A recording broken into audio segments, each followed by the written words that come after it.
24 hours ago, Trump threatened to destroy an entire civilization. Today, he's talking about a joint business venture with Iran. And the fine print of that venture could decide your petrol price for years. Now, here's what happened. Trump spent Tuesday warning that a whole civilization would die if Iran didn't open the Strait of Hormuz. Then, just hours before his own deadline expired, the tone flipped completely. A 2-week ceasefire announced. And within hours, a journalist asked him, would he allow Iran to charge ships for passing through Hormuz? Trump's answer, we're thinking of doing it as a joint venture. It's a way of securing it, also securing it from lots of other people. It's a beautiful thing. A joint venture between the US and Iran on the waterway that carries 20% of the world's oil. Here's what's actually happening on ground. Since mid of March, Iran's Revolutionary Guard has been informally charging select ships around $2 million per tanker, collected in yuan or cryptocurrency, before escorting them through. Lloyd's List confirmed at least 2 documented payments.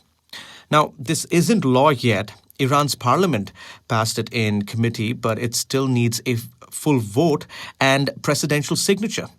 Trump actually floated the U.S. running its own toll before the ceasefire, telling operators, why shouldn't we? We are the winner. We won. How any joint system would split revenues or security responsibilities remain completely undefined. Now, India. Around 50% of India's crude and nearly 90% of its LPG, the cooking gas in hundreds of millions of Indian kitchens, transit through Hormuz. India's crude basket jumped from $69 to $113 per barrel in a single month. Every $10 rise in oil prices cuts roughly 0.5% of India's GDP. Every $10 rise in oil prices cuts roughly 0.5% off India's GDP. India chose to negotiate directly with Iran rather than join the U.S. naval coalition, resuming Iranian oil purchases after 7 years as a goodwill gesture.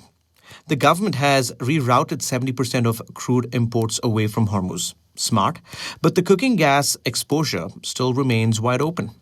U.S. and Iranian delegations meet in Islamabad on the 10th of April. What comes out of those talks determines whether these tolls stay informal or becomes a permanent new cost of moving the world's oil. Trump called it a beautiful thing. India's kitchen bills might tell a different story. What's your take on it? Leave it down in the comments below.